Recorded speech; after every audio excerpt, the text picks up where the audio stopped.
Tunahimizwa pia kuhusu Ekaristia takatifu. Tunahimizwa kuhusu komunio takatifu, na tunahimizwa kuhusu wakati ambapo tunaagwa rasmi katika njia hiyo ya utakatifu. Basi tunakumbushwa kwamba hakuna mtu ambaye anaweza kusema anaweza simama peke yake. Yule kama huyu kinyozi ambaye hakuwa akienda kanisa, na basi padri mmoja akawa ameenda kunyolewa. Sitaki kusema ni mimi. Na ule jamaa alianza tu mazungumzo. Unajua kuna kitu kibaya mtu anakunyoa alafu mwanze ubishi. Na yeye ndiye ameshika kifaa cha kukunyoa. Hamjambo. Mungu ni mwema. Na jamaa alipokuwa na ninyoa akaanza mazungumzo na kusema yeye aamini kuna Mungu. Amba kidogo. Ndio sometimes unaweza ona umefungwa. Ndio kama zangu ziishi haraka. Sasa huyu kinyozi alipokuwa na ninyoa akaniambia yeye ametazama na amegundua kwamba hakuna Mungu. Nikamuuliza kwa nini? Kaniambia father. Sorry, hakujua hata mimi ni father. Lakini akaniambia customer, hakuna Mungu.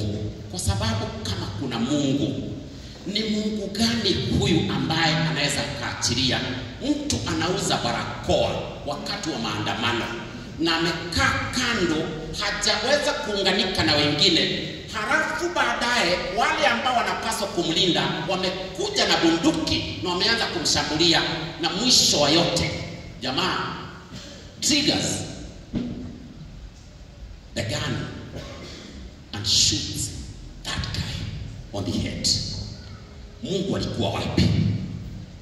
Jamaa kaongezea akasema, angalia watu ambao wamekuwa kitekwa nyara katika nchi hii yetu ya Kenya.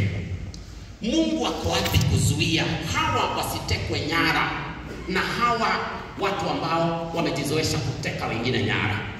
Kama kweli Mungu yupo, kwa nini watu wanakufa njaa? Na jamaa alielezea litania za mambo, hata mimi nikanyamaza. Nikaona ni kama na ukweli. Hata usijipata mahali ambapo unaona kuna ukweli katika haya yote anayoyasema. Mimi mahali ambapo alipigilia msumari wa mwisho katika jeneza ambalo kwa kweli huyu jamaa alikuwa ananizika ni hapa. Akaniambia, kama kweli Mungu yupo, ni kwa nini tumekuwa tukidanganywa kila wakati tunapokuwa na uchaguzi? Watu wanajitokeza kutuonyesha kwamba tutafika Canaan, na kwa kweli tunaimba wimbo wa Canaan. Baada ya wao kuingia hatuoni Canaan. Hamjambo. Kwa hivyo jamaa, baada ya kusema hawa yote, mimi niliamua kunyamaza na hata sikusema mimi ni nani. Jamaa kanimalizia, mimi nikaondoka, nimesononeka sana, nikasema kwa nini sikumjibu? Usione shetani anakutembelea na kuona nyamaza. Nyamaza asikujue. Na kweli mimi ni nyamaza asinijue. Lakini baada ya kutoka kwenye lango, nikiteremka nikakutana na mwenda wazimu ambaye nywele zake alikuwa ameachilia mbogo vibaya. Zilikuwa mbaya. Nilipoziona kitu kikaja kwenye kichwa, nikarudi kwa kinyozi. Nikasema hata mimi nimegundua hakuna vinyozi. Na nimetoka kwa kinyozi. Nimegundua kwamba hakuna nini? Hakuna vinyozi. Kwa sababu kama vinyozi wangekuwepo, hakuna mtu ambaye angeishi na nywele ambazo hazijachanuliwa. Akaniambia, lakini umetoka hapa nimekunyoa. Nikamwambia kuja. Uzuri ule mwenda wazimu alikuwa akipita. Nikamuuliza, mbona huyu hajanyolewa? Kama kuna vinyozi, mbona huyu hajanyolewa? Akaniambia, nimekupata. Ni kwa sababu hajaikuja kwa kinyozi. Nikamwambia, na mimi nishakupata. Utasema kwamba hakuna Mungu, maana hujaienda kumtafuta.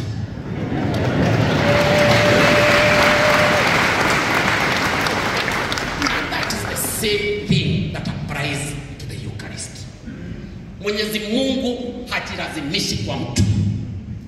Hata Yesu hatajilazimisha kwako. Unaweza valia tai, unaweza valia koti, unaweza valia suti ya wanaume, lakini bila kumtafuta Yesu, jua kwamba tai sio ekaristi. God is good. Ni lazima utafute ili uweze kukamilika kama mwanaume. Kitambaa cha CWA hata unapofungwa kama hupokei, ni kumaanisha kwamba bado Yesu yuko mbali.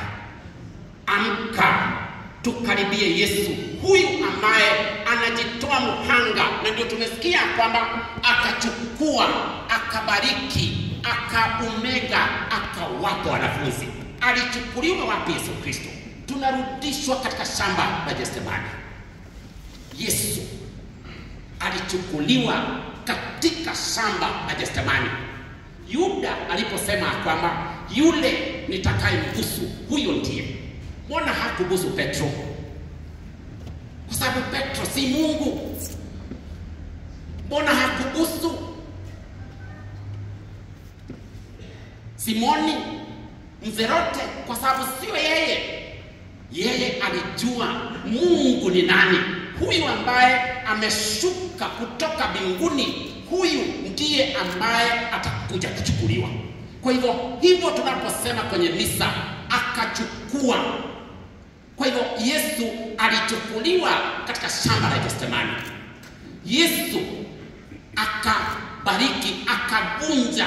Kwenye kuvunja ni juu ya mtu wa msalaba. So he was broken because of you. Na baada ya hapo, alipovunjwa mwili wake, ndipo tunaambiwa kwamba akawapa. Kwa hivyo Yesu anajitoa kwetu wakati ambapo anavunjwa juu ya mtu wa msalaba. Wewe nani amekuvunja?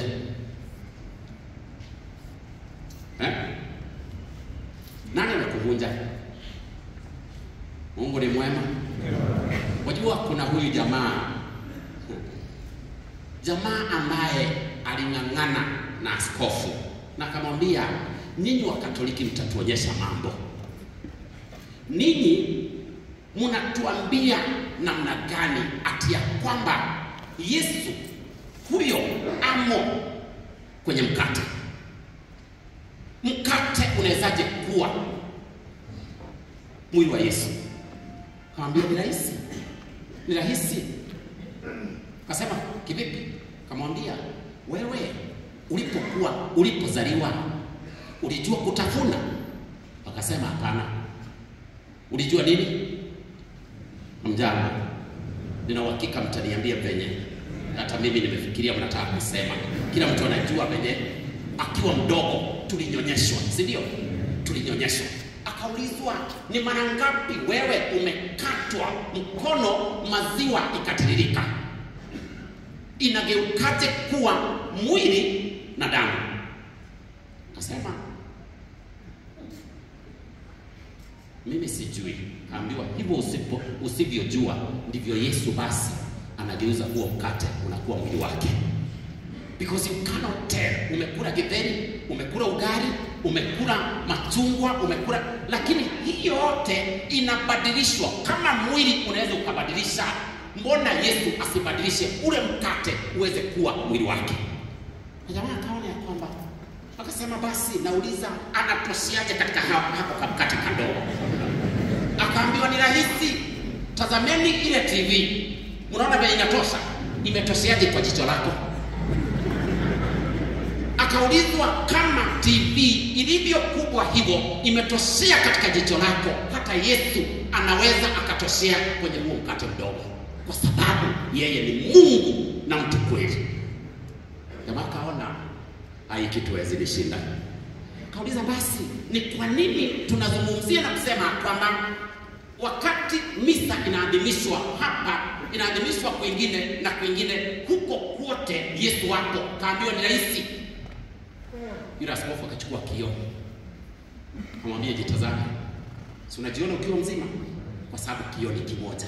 Akakiachilia, kikavunjika vipande. Akachukua kimoja na kipande kingine akamwambia, jitazame, unajiona katika vipande vingapi? Akasema zote nimetoshea. Umetosheaje kwenye hii na hii? Mwambie hivyo ndivyo Yesu alivyo. Kwa hivyo atakung'ang'ana na Yesu. Yesu anatoshea kwenye huo mkate kwa sababu yeye ni Mungu, na akiwa Mungu hakuna vile ambavyo tunaweza tukaleta pingamizi na kufikiria kwamba tunamweza Mungu.